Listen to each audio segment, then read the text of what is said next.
Welcome to USA Global TV and Radio, where our mission is to provide education, entertainment, hope, and inspiration.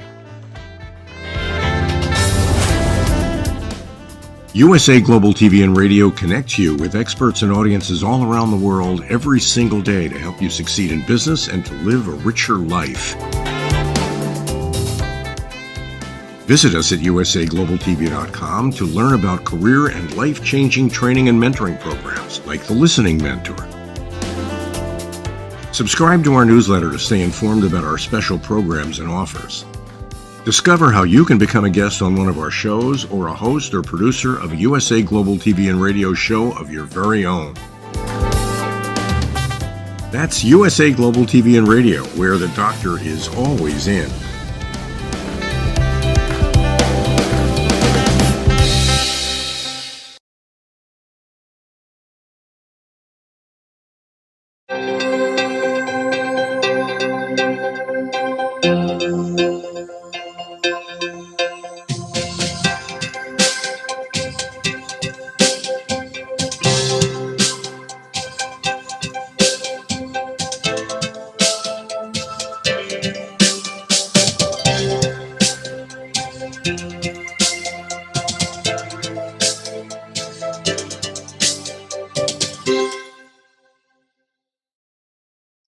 Hello, beautiful soul family, and welcome to Weekly Wisdom and Insights, your home for spiritually guided transformation and empowerment.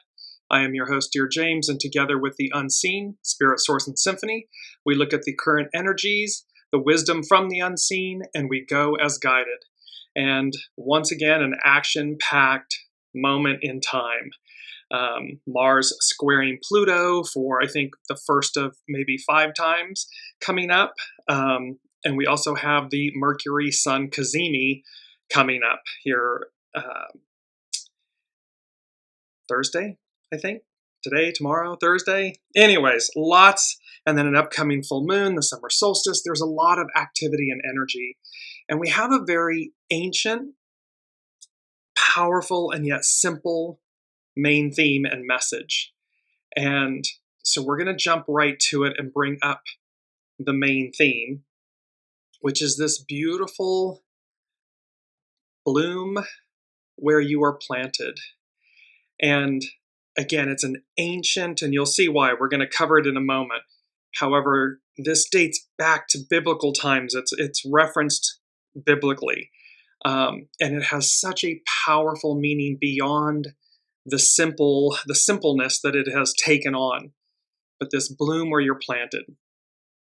So welcome, Alicia. And as you're joining from around the globe, put a shout out in the comments. Let us know you're there. And also remember that we take your comments and questions live throughout the broadcast. So let's look at the current energies, our main energies first, and then we'll move into some of these things. And we're going to cover, so June is a 6. It represents the number 6. And it's about conflict and let go. And we're going to cover that ever so briefly. Let me just jump into that really quickly here. And as we're doing it, hexagram 6, conflict often arises when a person who is convinced that he or she is entitled to something meets with opposition.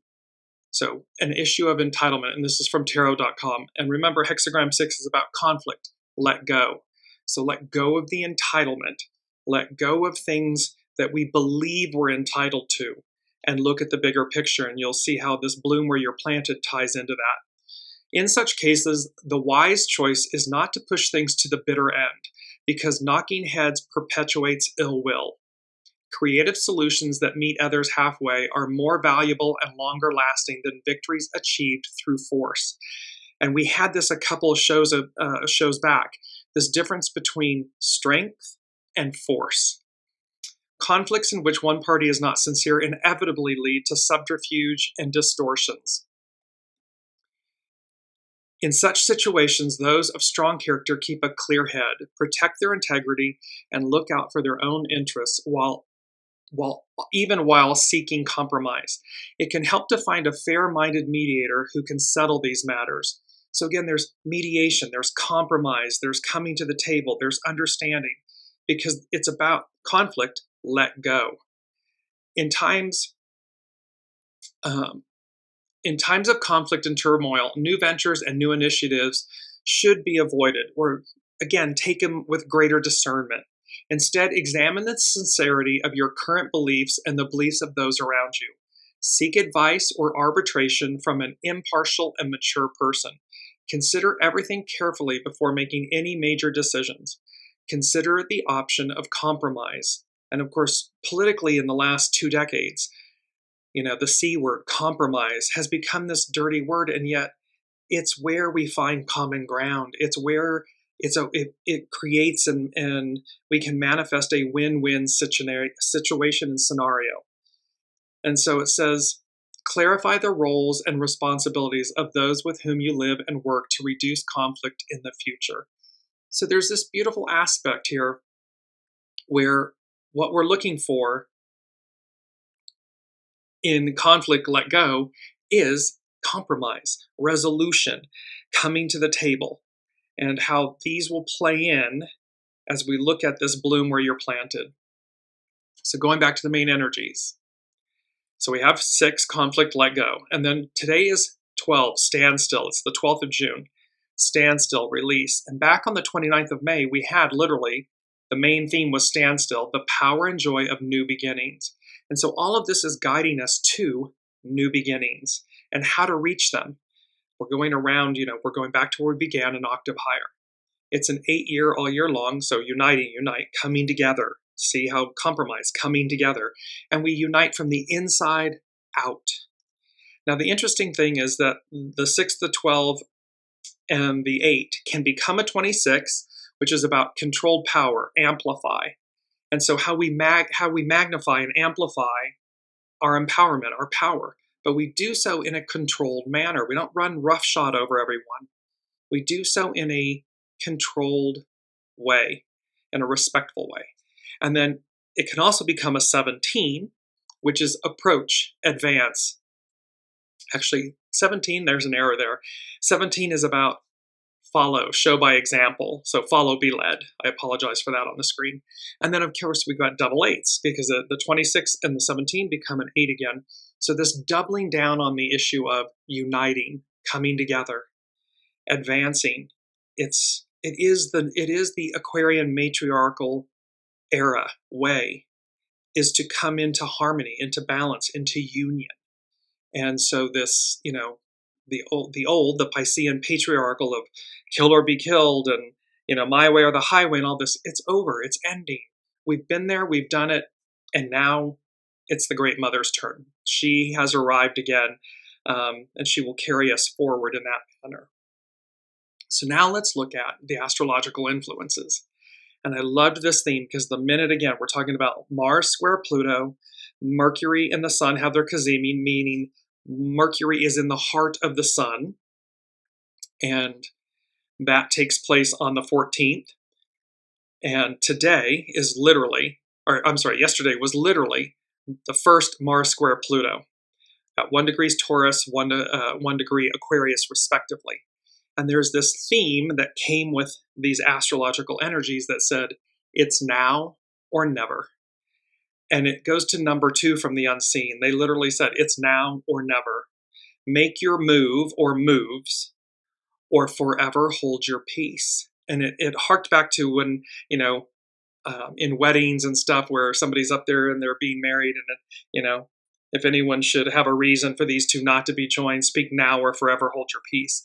Well, it's a similar thing. The energies are saying it's now or never. And this played to the image that I kept seeing was the full moon. And so let me tie this in with our astrological influences. It's now or never. And you can see that on June 11th, it's Mars square Pluto.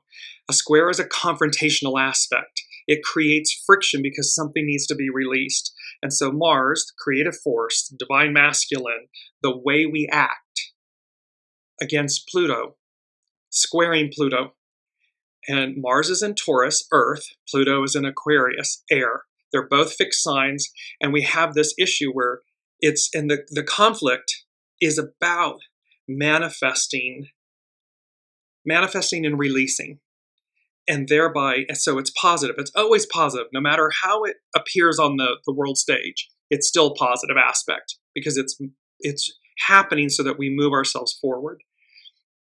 And then the Sun, Mercury, CAZIMI, so our thoughts, the way we communicate, all of these things, the old is being burned away, making room for the new, the emptying of the vessel, and it's in Gemini, the twins. So let me take this to, because there was an image with this that came along from the unseen, and I kept seeing the full moon, and then I heard the Three of Cups. And so our key word is fulfillment.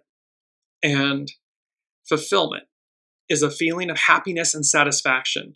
It's also the completion of something, like the fulfillment of a promise. In terms of emotions, fulfillment is a happy, contented feeling. People often feel fulfillment when something is completed, whether it's a goal or a dream or something you've been waiting on.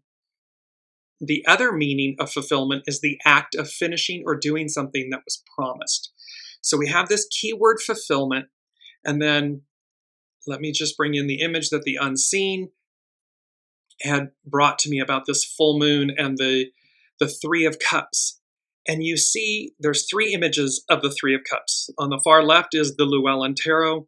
And you see it's always typically, in the Rider-Waite deck and so forth, it's represented by three women, one of which her back is turned to us, but they're in celebration. Their cups are raised. And so there's, again, unity. There's celebration. There's gathering. And in the far left, the Llewellyn Tarot image, you see the full moon. If you go to the far right, the opposite side, you see the Light Seer's Tarot representation. Now in this one, all three have their backs turned to us, but they're looking up. They're arm in arm. They're in union, in unity with one another. And they're looking up at some celestial, like celestial orbs, something happening that is a celestial event or sign. And then in the middle is this beautiful piece of jewelry that was created by Maura Green. And you see the iridescent, three hands, they're iridescent, and they have three gold cups, and they're being raised. So there's a theme about gold cups, unity, union, divine feminine, this gathering, celebration, and there's something being denoted about or around the full moon, which is coming up around the 20th or 21st next week, the summer solstice. So this, it's now or never, make your move or moves, or forever hold your peace. There's always an aspect of, as you all know, divine time versus earth time, or divine time versus our time, but it's always in divine time. And so there's something about the Mars square Pluto, the Mercury Sun CAZIMI, the upcoming full moon, the summer solstice, this window that says, act now or forever hold your peace. It's like, it's now or never.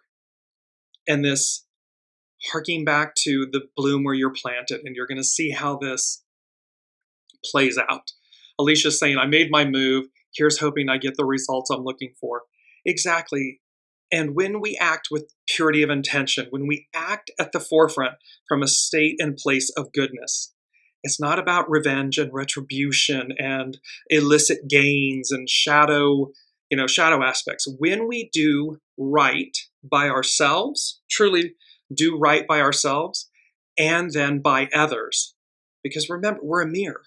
So when we defend ourselves, we are simply mirroring to another what is right, what is true, when we act with pure intentions.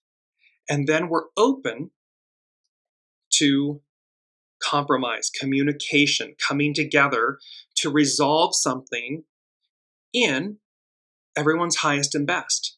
It's why we have mediation. It's why we have these terms, because we come together. And in that, we're able to find unity and compromise. It's a beautiful, because again, it harks back to the main theme, bloom where you're planted, that everything is purposeful. No matter where you are in life, what your station is, where you are, what's happening, you've been guided there. The unseen, God, Spirit, Source, Symphony, Buddha, Allah, all that is. You have been guided there. It's part of your soul plan. And it's purposeful. It's for a reason. And you'll see how this harks all the way back to biblical times. So we have these, just bear in mind, keep watching this beautiful scene. It'll be posted on the Facebook comments afterwards. The Three of Cups, these three images of the Three of Cups, and how there's an upcoming unity, celebration, reunion. It's positive, it's full, it's the full moon, it's the deliverance, it's the culmination of something. These celestial orbs, that something from a higher octave, a higher hand, is bestowed upon us, bestowed upon you. So that's where we're looking at. So now let's move into our mantra. And our mantra is, I cherish every moment. So keep all of these in mind: the Three of Cups, the union, the celebration, the conflict let go, union, compromise, coming together. And this beautiful image, it's a bowl of cherries. And it's, I cherish every moment.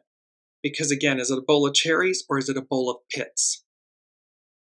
It's a bowl of cherries. It's all purposeful. And there's such a, the ruby redness of them, there's such a joy to them. It instantly came to me, this, I cherish every moment, in this bowl of cherries. So this is where we're harking. We're going to start with, we're going to backtrack a little and go to Pam Youngin's North Point Journal regarding this Mars square Pluto aspect. And I'm going to share my screen and we are going to take off here. So that's funny because it's part of the that takeoff, liftoff, as you will see here in a moment. So the Mars effect. As we journey through the rest of 2024, the planet Mars will be a major player in our shared experience due to making hard aspects to each of the 5 outer planets. As each of these aspects becomes exact, remember the outer planets affect, long-term change. They're not the interpersonal planets, they're the outer planets. And so Mars is going to aspect them, these 5 outer planets. And so it's about major change. As each of these aspects becomes exact, we can expect to see an increase in tension, perhaps accompanied by fireworks. Here are the dates to watch. The red planet Mars squares Pluto on June 11th, this was yesterday, conjoins Uranus on July 15th, conjoins Jupiter and squares Saturn on August 14th, 15th, squares Neptune on the September 2nd, and then opposes Pluto on November 3rd. The Mars-Pluto opposition then repeats twice in 2025 on January 2nd and April 26th. So how we act, the creative force, the divine masculine, is going to be aspecting. So sometimes it's conjoining, expect the unexpected, coming together with. So Uranus and Jupiter. So the expect the unexpected, the higher octave, the higher mind, and Jupiter, the great benefactor. Then it squares, it's confrontational, it's a friction about releasing something. Saturn, the great teacher. Neptune, illusions, dreams, these types of things. And then again, the opposition to Pluto. Pam Youngins goes on to say, Mars-Pluto square. This week, with Mars in traditional Taurus square Pluto in progressive Aquarius, a conflict arises between what is comfortable and familiar versus that which is new and unknown. This may express as stubborn resistance to changes that may be uncomfortable but also necessary if we truly want to move forward in our life. So again, when we recognize that we bloom where you are planted, that we are exactly, and it's the first thing the unseen said, at the right place at the right time. Always, always. And if anything were to change, it's like a deck shuffle. So when we recognize that we're always in the right place at the right time, we're never late, we're never lost, we're always somewhere, we have this foundation, this just inner peace, kind of stillness, and you'll see how all of those play to this bloom where you're planted. So the point being, though, is at the right place at the right time, always, in all ways. And if something should change or we make different decisions, the deck shuffles. It reroutes us. It's like any Waze and GPS and all of these things that navigate us in our vehicles. If we make a wrong turn or if we go a different, or we decide we want to go somewhere, the system reroutes us. It's the same with our soul. It's the same with our our God positioning satellite, if you will, our soul source connection. The system knows to reroute us. It knows to shuffle the deck. And thereby, it's always purposeful. It's intended. It's not, there are no accidents. There's only choices. We make choices in life. And from those choices, we learn, we experience, and we can ascend, evolve, devolve. It depends on what we're wanting to learn, what our soul wants to learn. But we have this aspect. So going back to finish up with, she says that with Pam Youngin's North Point Journal, the Mars-Pluto square, that it can become uncomfortable. And that's because we're facing something, we're doing something we haven't done before, or maybe we don't want to do, but it's necessary. Because the square, the Mars-Pluto square, creates the friction, the conflict, for the sole purpose of advancement, to advance us. So it's about, as she's saying, if we truly want to move forward in life. Pluto always initiates a process of transformation, but willful Mars is likely to dig in its heels. Both Aquarius and Taurus are fixed signs, indicating a certain lack of flexibility. The result may be confrontations and power struggles. And remember, we had that, that was just a week or two ago in the shows, these, something about power struggles. Yeah, power plays, power moves, expect the unexpected. And that was from the 22nd of May show. So it can be about these power struggles, and internally and externally. So again, we're uniting from the inside out. We're facing these things. We're having these confrontations to move ourselves forward. It is not for us to, again, run roughshod over others. It's about allowing each of us to come to a realization of what's needed, and we're reflecting to one another so that we all advance. It's unity, uniting. One positive way to work with this influence is to put steady effort into a project that will ultimately change our lives in some positive way, even if it causes discomfort in the short term. So this is these Mars, this is energies from Pam Youngin's North Point Journal about the Mars square Pluto, this aspect. And again, the full moon, the summer solstice, it's now or never, make your move, or forever hold your peace. So where there may be change in your individual lives, where you may be wanting to advance, and where you may be up against, you could be procrastinating, you could have been trying to avoid something, avoidance, whatever it may be, it's advancing you. And so it's now or never. Make your move. Do so with humility, with confidence, and yet with empowerment, because there's nothing wrong with defending yourself or trying to find compromise, resolution, so that it moves everyone to a new, a new, what's your new normal? It's that type of thing. So now let's move into hexagram 12, which is standstill. And there's a beauty in this that, again, it was on one of the previous shows that was our main theme, standstill. And so here it is, standstill. Its action is release. Its hidden influence is development, to permeate. And so we want these changes to be long-lasting. We want, so to walk through the fire, to go through this friction, this Mars-Pluto square, the burning of the Mercury and CAZIMI, the sun, is like in the heart of, to renew our thoughts and how we think and how we communicate, emptying our vessel. It's burning this all away for our development. And then it's to permeate us so it remains, it holds, it permeates our being, it becomes our new normal. And its underlining cause, peace. Relax. So there's peace, there's joy, there's harmony, there's unity. So this is from Carrie Hone at cafeosoul.com. And it's one of our first quotes. Fresh activity, this is from Goff. Fresh activity is the only means of overcoming adversity. So it's in our freshness, in our newness, in the new approach, in the deliverance of overcoming an issue. That fresh activity that is the only means of overcoming adversity. And there's such a beauty you see in the image, the sunlight coming through and kind of radiating on these beautiful blue flowers and the green. And it's all about new growth, possibility, limitless possibility when we take action, and how it brings about, it overcomes adversity. It brings about fresh activity, the new. So we go on. Our desire for the familiar and to know peace can often lead us away from further growth. Therefore, after a time of peace as the underlying cause, a situation can lead to stagnation or standstill. You are asked to release something so that development can proceed. The purpose of receiving this hexagram is to remind you that all of life changes and moves toward growth. Humans cannot remain on the sidelines. It can be frustrating to throw your enthusiasm against the course of events that seem to have placed you in a holding pattern. Patience is how you release your sense of urgency and allow the outcome to unfold.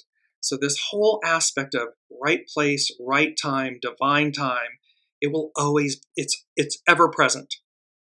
And thereby how we release this and how comfort, fear, comfort, whatever, can keep us stagnant, standstill. It can keep us from moving and advancing forward. And so, and that how patience allows us that the outcome will unfold. The hidden influence allows for the development of a new awareness, skills, or ways of interacting with the world. To learn how to be steadfast, one must relinquish expectation, assumptions, and impatience.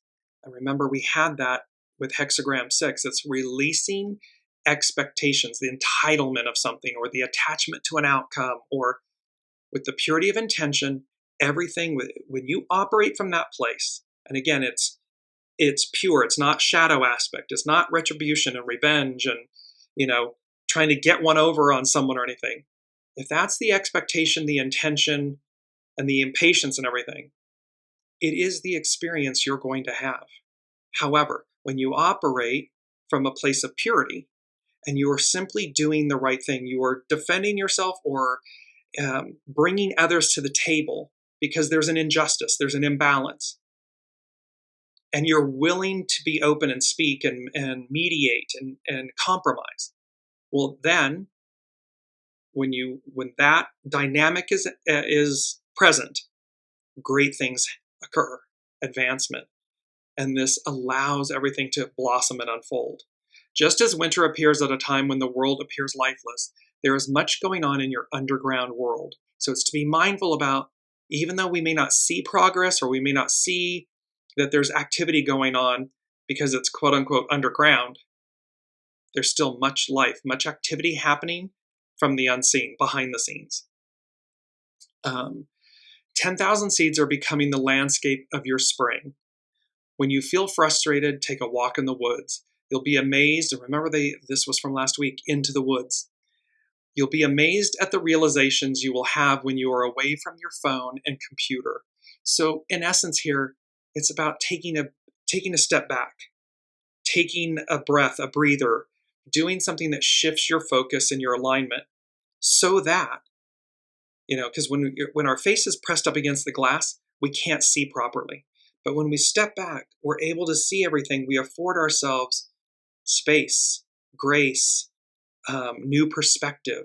It all allows us to disengage so that we re-engage more purely, more empowered, and with greater clarity. So Carrie Hone goes on to say, in fact, if you were to have a conversation with trees and bushes, they might ask, and this is our second quote, and I absolutely love this image, why walk in circles when life plants you exactly where you need to be? And you see this beautiful blue and gold spiral with this center tree of life, the sacred geometry image of the tree of life in the center. And so what this image speaks to is life is a spiral, evolution, ascending, descending, whichever way we're working with at the moment. But it's why walk in circles when life plants you exactly where you need to be. Bloom where you are planted.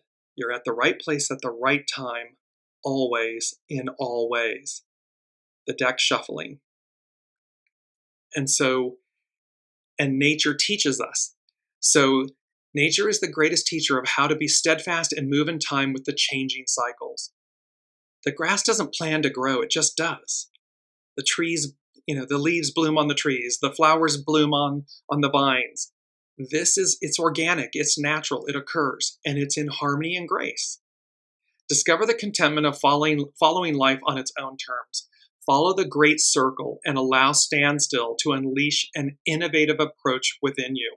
And when she talks about follow the great circle, because of course the quote is, why walk in circles?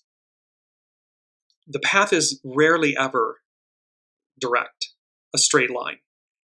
It meanders, it moves, there's all of these beautiful curvatures.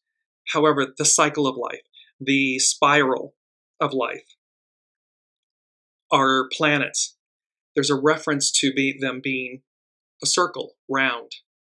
And so, again, it's follow the great circle. It's in following the cosmic rhythms, the cosmic creation of things. It is not about walking in circles and tying yourself up in knots as though you don't have any control and its life is happening to you and all of these things. No. It is about progressing one step after the other in a natural way because you're aware, you're consciously aware, and you can see, you're listening to your soul source connection, and you can see the next step to take in what to do. Now, bringing in number 3 before we jump to our main bloom where you are planted. They said the best laid plans, the unseen said, best laid plans, intentions. And this meaning, the meaning to this statement is, no matter how carefully a plan or a project is planned, something may still go awry or may change or may present itself. And so the unseen is saying to us, best laid plans, or, life happens while we're planning. That's another great idiom. It's to be, and it's number 3. So it's higher octave, the Trinity, and it's saying to us, adapt, edit, revise, start over, begin anew, expand. So in essence, don't believe that you're stuck. Don't believe that because you had a plan and so forth, and it's not happening exactly the way you wanted it to, that means it's wrong, it's bad, it's never going to happen. Again, soul source connection, higher octave GPS. The unseen is guiding you to say, okay, it's not happening this way for a reason. Bloom where you're planted. And you'll see how this all ties together. We're getting there. But the point is, okay, I've been going down this road or this path. Now I'm hitting an obstacle or something's not panning out the way I had hoped and so forth. And the unseen is saying to us, adapt, edit, revise, start over, begin anew, expand, change, revisit. It's all of, because Mercury, Sun, CAZIMI. Mercury, how we communicate, how we think, how we interact. It has to do with film, cellulite, things that are recorded, technology, and all these things. So and the CAZIMI is burning away the old, so that Mercury is renewed, which means we're renewed. Welcome, Olivia. So there's this beauty in the fact that they're saying to us, best laid plans, intentions. Well, no matter how carefully we've done something, when should we hit a roadblock? Should you hit a roadblock? Don't let it overwhelm you. Don't let it overcome you. And don't let it stop you. Allow it to evolve you, refine you, so that you move forward in a more empowered way, because you'll have given yourself the grace and the moment to recognize aha moments, to receive them. Okay, I didn't see this before, so I should go this way. And then it just opens. It's like green lights. When, live in any metropolitan, Manhattan, Los Angeles, or whatever, hit green lights all the way. That's the universe. You're in alignment with soul source connection. You are getting green lights all the way. If you're hitting one yellow light or red light after the other, And you know this in our literal physical world of driving. It's like, really? Can't we just get through, green lights? And then when you hit them, you just smile because it allows you to move more rapidly, more quickly, more effortlessly. That's what we're talking about. So let's move to Bloom Where You're Planted, our main theme. And this is from Danielle Burnock. It's from Christianity.com. It's as a reference. So take it spiritually and so forth. And just to bring up the main theme again, this beautiful bloom where you are planted. And it has the images of a blue rose. And I would invite all the listeners to research the order of the blue rose and the significance of it, the beauty, the purity of it. So here we are. The phrase bloom where you are planted gets thrown around a lot. Many think it originated from the Bible, and others know this isn't true. The sentiment can be found in Scripture, but not the exact words. An American graphic artist and illustrator made the phrase famous with her book, Mary Englebright, The Art and the Artist. But she didn't originate the phrase. The American radio broadcaster Paul Harvey used the phrase a decade before Mary's book, yet he was also not the originator of it either. So where did it come from? Bloom Where You Were Planted has a similar origin to the Celtic cross. We only know some things and cannot confirm others. So what does it mean? Bloom Where You Were Planted can mean various things depending on its usage. 1, to be fruitful, blossom, become all you were created to be. A second thing can be make the best of what you have when life throws lemons at you. Lemons, challenges, aka opportunities. To step back, best laid plans. It's now or never. We can look at these things. And then the third aspect is do what's right even when it's hard. Either has their place and even corresponding scripture. And so before we continue on with Danielle Burnock's writing about this,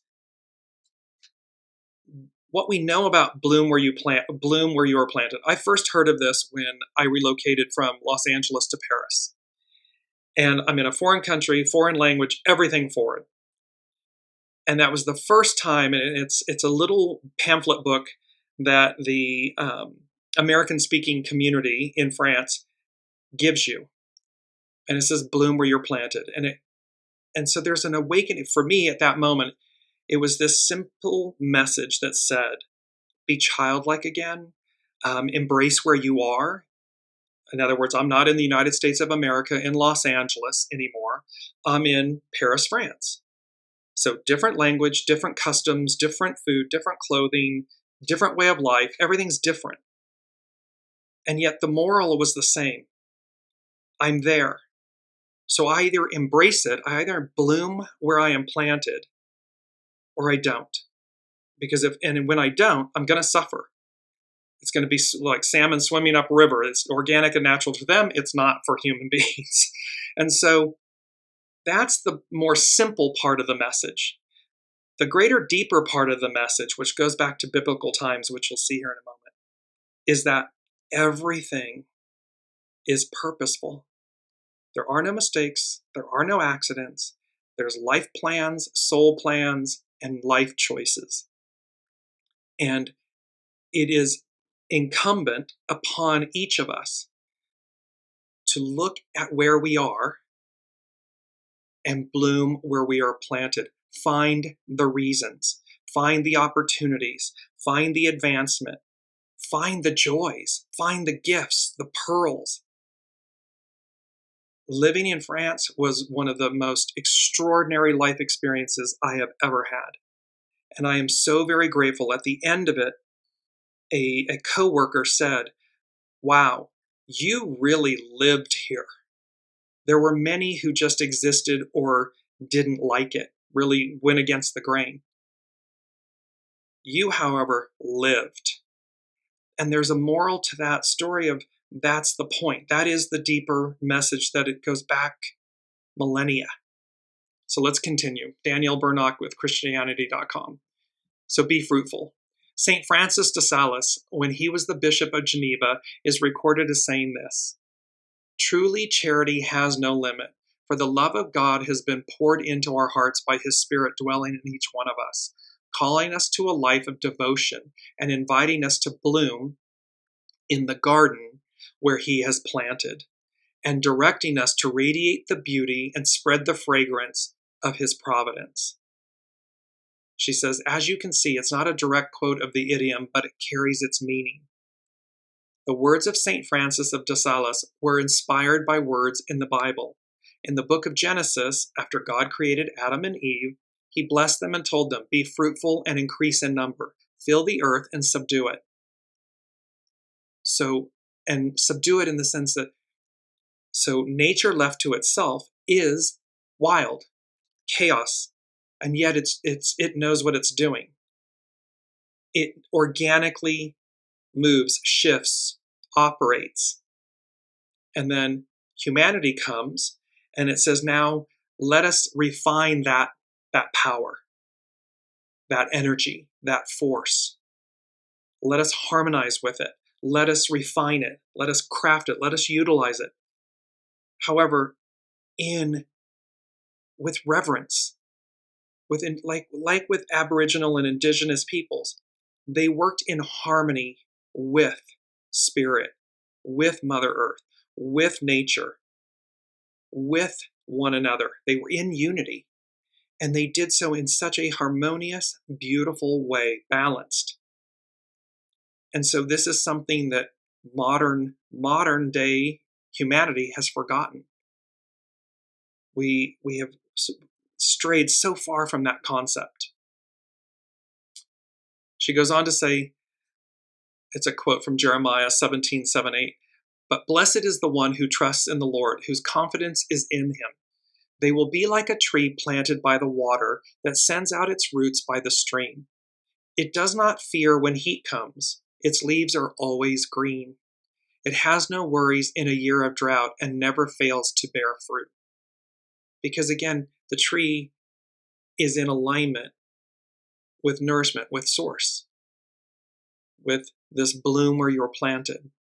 Scripture and other writings such as these encourage us to be all that God has made us to be. So again, however you, higher power, source, Allah, Buddha, however you resonate, the beauty is in the fact that you're being guided, and the wisdom, the divine wisdom, is to bloom where you are planted, that you were always at the right place at the right time, and that it's purposeful. And it's up to us to take that beat, that pause, to allow to discover what it is. Make the best of life. Using the phrase in this way encourages resilience. Sometimes life is hard. Things don't always go, quote, according to plan. Best laid plans, intentions. Even in less than wonderful situations, we have control over how we respond. Blooming where we are planted is to make the choice to respond in a positive manner. It's in agreement with another familiar phrase about making lemonade when life throws you lemons. It's to realize, it's just keep at the forefront. You're always somewhere, you're not lost, where are you? And it's purposeful. If you keep coming back to wherever you are, this is purposeful. What's its purpose? What did my soul say it wanted or would do or wanted to experience? And thereby you will find that you bloom, you radiate, that you operate from a place of positivity, because it's a truth. It's a literal truth and knowing. She goes on to say, when many Israelites were exiled to Babylon, they were in a far less than wonderful situation. However, God told them, in a way, to bloom where they were planted for that time. And this is the aspect that I was talking. It goes back to biblical times. This is what the Lord Almighty, the God of Israel, says to all those I carried into exile from Jerusalem to Babylon. Quote, build houses and settle down, plant gardens and eat what they produce. Marry and have sons and daughters. Find wives for your sons and give your daughters in marriage, so that they too may have sons and daughters. Increase in number there. Do not decrease. So see, it's to expand, even in hardship, or what's perceived to be hardship. an exile from Jerusalem to Babylon.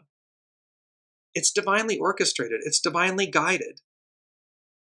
And as challenging, because we readily accept it when it's positive, and we readily reject it when it's negative, perceived to be positive or negative. However, it's increase in number, do not decrease. So it's expand, do not contract. Also, seek the peace and prosperity of the city to which I have carried you into exile. Pray to the Lord for it, because if it prospers, you too will prosper. So that's from Jeremiah 29. So here's the purity of the message is wherever we find ourselves. And a few years back, a personal reference again was, I was somewhere, quote unquote, I didn't want to be. And so for 4 years, the first 2.5 years, I was miserable. I was fighting against myself, and I was causing myself so much hardship, challenge, frustration. It was not pretty. And then there was this moment, this bloom where you are planted moment.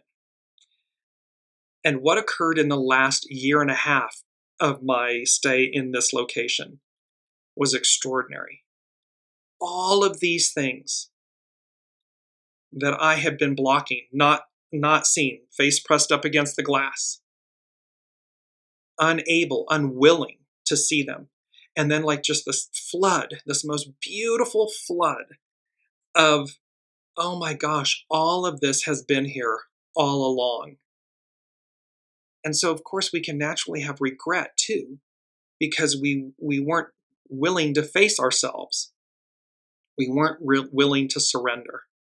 However, the minute we do, and we're surrendering to ourselves, to our soul source connection, and the universe, the unseen, they're so patient. They really are. And they allow us divine time, our time, to a degree, to a great degree and point. However, the moral is, once we allow, once we come into the understanding of this is purposeful, I'm here for a reason, and it's not typically the surface reason, meaning the human level reason. Oh, I've gone to this place to assist a loved one, or I'm here because of this job, or whatever the human aspect is that creates the experience and the opportunity. What this is speaking to, this bloom where you were planted, is that there's a far higher reasons. There's a far higher soul octave reason for where you are, what you're experiencing, and so forth. So as to allow that, because you're going to expand, you're going to advance, and it will change you in a way as that experience did me. In the Do What's Right, Danielle Burnock says, doing what's right when it's hard is hard. Perhaps that's why Paul gives this instruction in 1 Corinthians 7, which is another place we find the sentiment of blooming where we are planted. This passage does not sanction human slavery, especially in the way slavery was practiced in the West during the 17th to 19th centuries. Instead, this passage is a call to honor God above men. So, higher source, to love your neighbor as yourself, thy God above all other. Quote, each person should remain in the situation they were in when God called them. Were you a slave when you were called? Don't let it trouble you. Although if you gain your freedom, do so. For the one who was a slave when called to faith in the Lord is the Lord's freed person. Similarly, the one who was free when called is Christ's slave, meaning in service to. You were bought at a price. The crucifixion, the resurrection, the abolition of sin. Do not become slaves of human beings. So you were bought at a price. Do not become slaves of human beings. So again, in our modern day, where we are so enslaved to the ego, mind, personality, and to other quote unquote humans, leaders. And here it's clearly in 1 Corinthians 7, it's clearly saying you were bought at a price. So in essence, the sacrifice, it's enormous. So do not become slaves of human beings. Soul source connection, God positioning satellite, true north, original intelligence. It's to follow your soul, your heart, not your ego mind personality. Goes on to say, brothers and sisters, each person as responsible to God should remain in the situation they were in when God called them. She goes on to say, bloom where you are planted doesn't mean to stay stuck. Blooming where you are planted doesn't mean you can't improve yourself or must stay stuck in an awful place. Anything far from it. Bloom where you are planted is the most empowering act and permission you will give yourself. She says, let me remind you of the line above. If you can gain your freedom, do so. The Bible is full of words encouraging us to grow and change, to evolve, to expand. There are times to bloom where we are planted and times for us to be transplanted so we can bloom even better elsewhere. Just follow where the Lord leads you. So follow where the unseen, your soul source connection, guides you. It's always pure, purest of intentions. It's always true north. And it will never lead you astray. It will never allow you to do something not correct, impure. Ego, mind, personality? Absolutely all day long, 1,000 times a day. So it's about allowing, remember, this is all about patriarchal Piscean era, ego, mind, personality, Mars, with great respect, with great reverence, with great gratitude and appreciation. Namaste, I bow to the divine in you, and now I place you in the sidecar. And Aquarian matriarchal soul source connection takes the driver's seat. 17, follow, be led, lead by example. It's to demonstrate the purity, the return of our purity, of our soul, leading the divine feminine, harmony, balance, unity, justice, equality. And there's nothing to fear in that.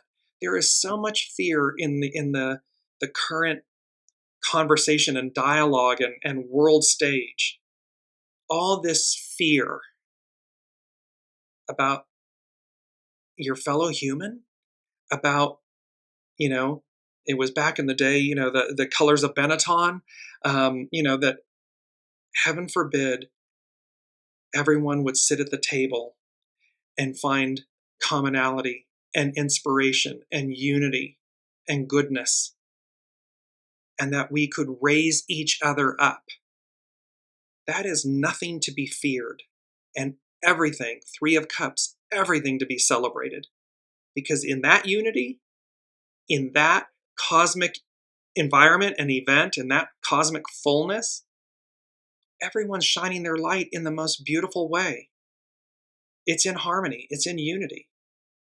And it's good for us. It's not anything to be feared.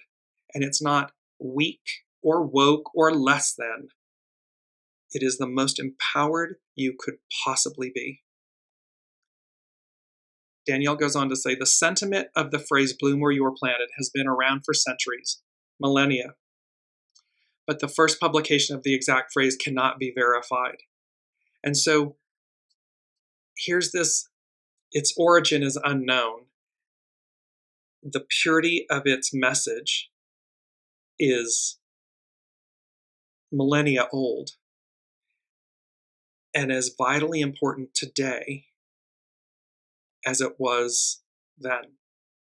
And so we look at these things and we say, again, why? It's our key word, fulfillment. It brings us back to a state of fulfillment where we shine, we bloom, we advance, and we do so in a way that is respectful, that recognizes the divinity in everyone and everything. Each other, Mother Earth, nature, and that we do everything we can to respect that, to ensure its legacy, its life, its ongoing sustenance, because we're receiving that. And so there's a lot here for us in this message. I want to go to the Sabian symbols really quickly before we close everything out for today's show. And so with the Mars square Pluto aspect, the first symbol, Mars is at 1 degree, so it's 2 degrees Taurus, an electrical storm. The cosmic power able to transform all the implications of natural existence. Now remember, Pluto is sitting at this the 2nd degree of Aquarius, an unexpected thunderstorm, the need to develop the inner security which will enable us to meet unexpected crises. So an unexpected thunderstorm, Pluto, an electrical storm, Mars. With Mars, at this stage, we see a picture which contrasts with the first one. Thus, a celestial display of power versus a clear, lovely sounding little stream. Remember the Three of Cups. A celestial display of power. I'm going to just bring it up here again really quickly. Three of Cups. So we see the fullness of the full moon. We see the celestial orbs, the celestial power. Behind every natural self-expression stands the tremendous power of the soul field, itself but one of the myriad aspects of the creative word that is the origin of this universe. At certain times, this power compels the natural earth-conditioned personality to accept, perhaps in awe, the spiritual potentialities of its higher celestial destiny. There's a higher offering here. There's a higher calling. There's a higher, we're going back to where we began, but an octave higher. Destiny. This experience of power can both illumine and shatter. And we can see this on the world stage. We see this experience of power can both illumine, advance us, upgrade us, move us forward, or shatter the illusions. Shatter because we're clinging to the past. So it can either illumine or shatter. The next symbol reveals its positive possibilities. This is a stage of existence in which revelation is implied. We've been speaking about revelation for some time now on this journey, at least as a potentiality. The consciousness may be deeply disturbed by, quote, the visitation, celestial power, displays of celestial power. But the substance of the individual being can be made fertile or productive by the experience. So we have a very clear electrical storm and unexpected thunderstorm. Storms. 51, shock, thunder, shock and awe. It's the tower. Let me bring this back. This was from a show or two ago. It's the image of the tower. And remember, the tower is divine and neutral. It's neither positive nor negative.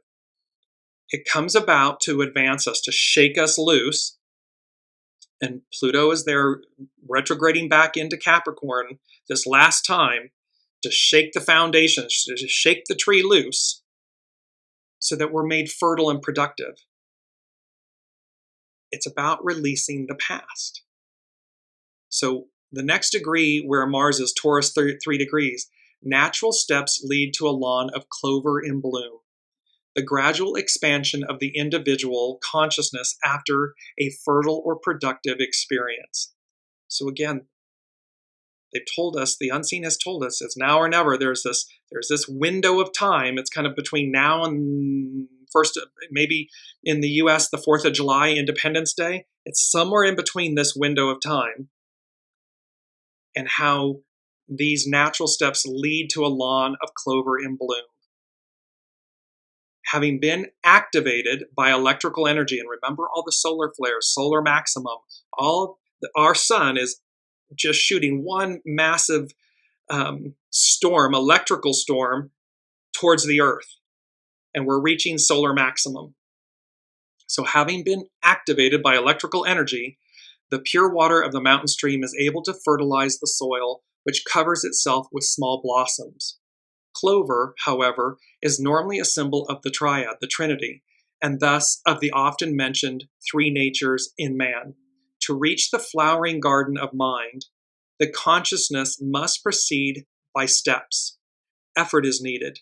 What is reached is a flowering display of the simple, quite humble kind, yet bees are after it for honey. There is sweetness and energy latent in the blooms, in the blossoms. At this third stage, it is a stage at which one should seek with diligence and determination, but in humility and faith, natural fulfillment. So see, it's about knowing that it's ever abundant. It's clover, it's a field of clover, and that it's effervescent, it's limitless prosperity and abundance, and that it's the sweetness and energy that the bees are coming after in the blossoms. And yet what it's saying is, and approach that, pursue that with diligence and determination, but from a place of humility and faith, grace. And it affords us natural fulfillment. So, because all of this, when Pluto then goes back to 0 degrees, it's going to be this concretization of an ideal. And so we are at this apex moment, and the writing's on the wall. We're advancing. The old era, the old order, the old way, and again, people, institutions, governments, businesses,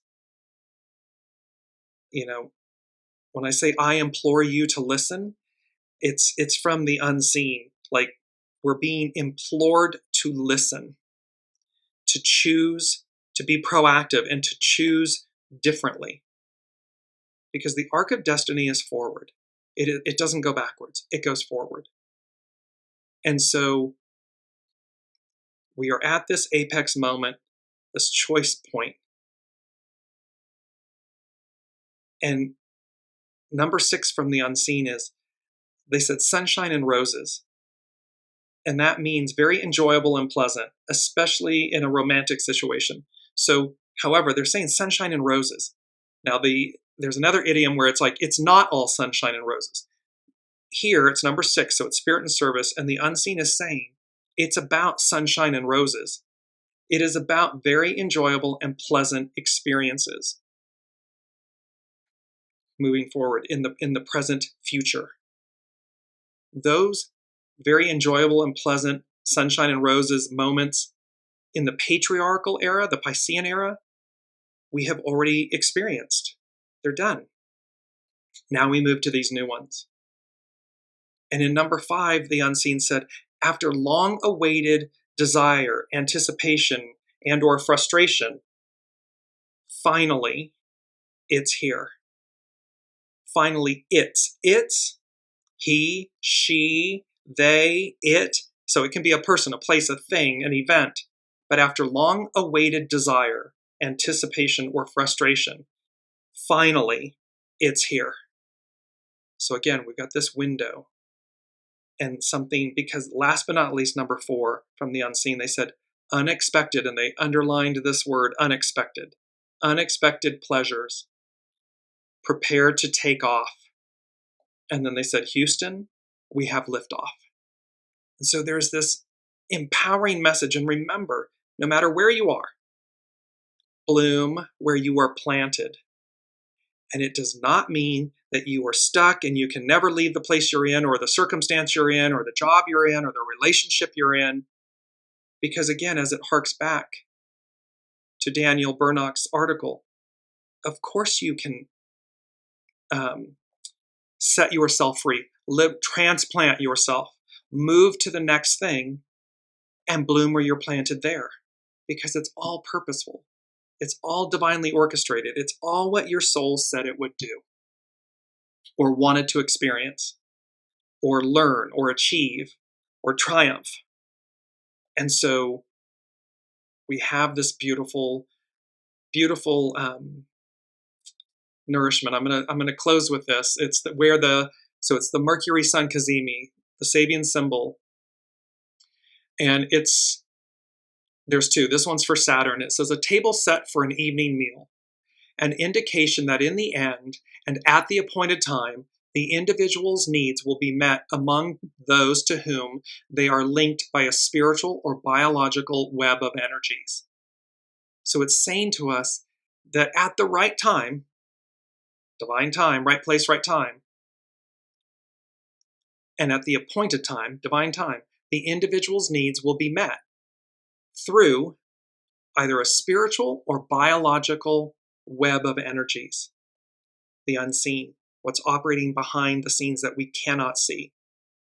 The significant element in this scene is not only the meal, but the fact that it is an evening meal.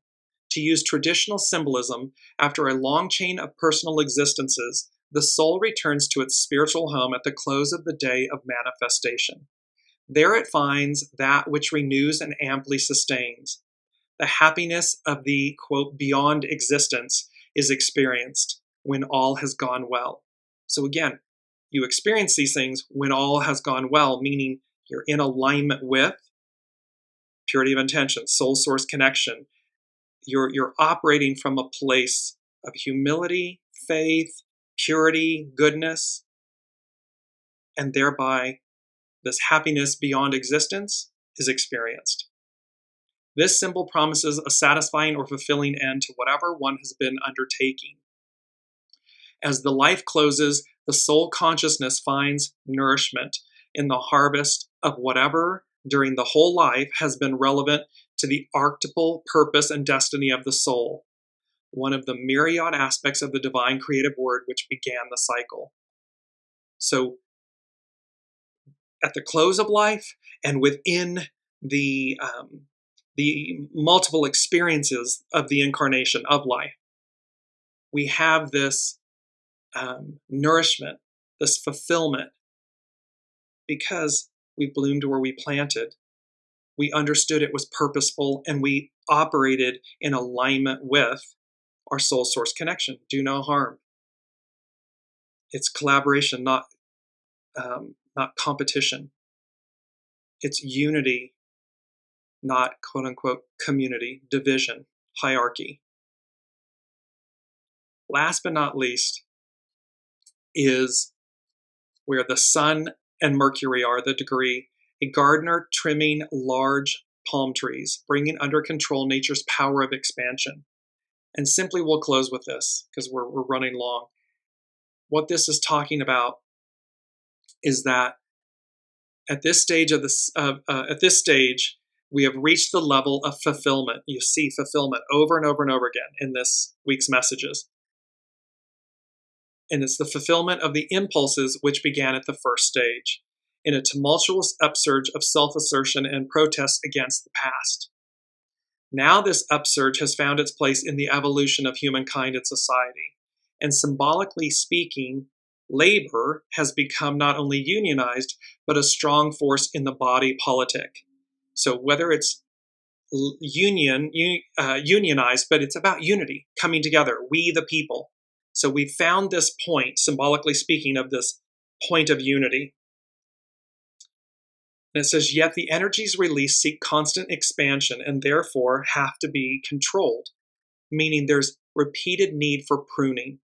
And so this is why correct, I believe it's hexagram 10, and it's cautious advance. It's about this pruning. It's about as we expand, because everything is naturally expanding.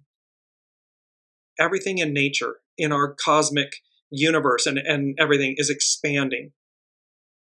So as we spoke about earlier, chaos, raw power being refined. As we move, as we come together, we the people, and we unionize, we come together in unity and everything, and we're advancing, and there's all this expansion, there is still need for repeated pruning. Because when we prune gardens, trees, plants, and so forth, the best of them blossoms, comes forward, flowers. Otherwise, we have overgrowth. It's like it just runs amok. It's chaos. It's organic. It's natural. It's just not refined. And so bloom where you're planted, at the right place at the right time. It's now or never. Make your moves or forever hold your peace. There are unexpected pleasures. You will take off on things. And after long-awaited desire, anticipation, and frustration, finally, whatever it is for you, it's here. Because it's about sunshine and roses. And it's about how we curate, how we prune, curate our life experiences, our relationships, our communications. There is a constant and repeated need for pruning to maintain harmony, balance, purity, goodness, beauty. That's where we are. Big energies. And I'll close with this because it's 6, 12, 24. And if you notice, the 6, double the 6, it becomes a 12. Double the 12, it becomes a 24. And so with this 6, 12, 24, all I heard was boom, triple boom. So again, things may come to you in triple. Because again, that Trinity aspect of best laid plans, allow it to adapt and everything, and yet unexpected pleasures. So somewhere in this, and what this too is saying, and I'll close with this, I'm sorry, I've said that 5 times. This now or never moment. Whatever, whether it's somebody that needs to make a move or, something towards you or you towards them, whatever it may be, what the unseen is saying as well at this moment, in this window, kind of between now and the 4th of July in the US, but it applies for everyone, just using that as a window. Should whomever, whatever, not make their move and not, speak their piece, after that, the window, so after the 4th of July, if you will, the window closes on that and something new arrives. Something new, because again, deck shuffle. And so we alter because things aren't, if this isn't aligning, whatever this may be for you, something new, that window will close and something new will present itself. And again, in that new, or in the current scenario, someone speaks their piece, there's a triple boom, there's a triple opportunity, or triple events, and they're positive. It's something good. So three different instances where something good will come, no matter whether it's the current or what's new. Should no one speak their piece. We'll close with that. I love you all. Thank you so much. There was a lot here. The moral of the story is bloom where you're planted because it's purposeful. And it's incumbent upon each of us to discern what's on offer for us. Love you all. Until next week, be well, be kind, and nourish yourselves. Seek and offer fulfillment. We'll see you next week.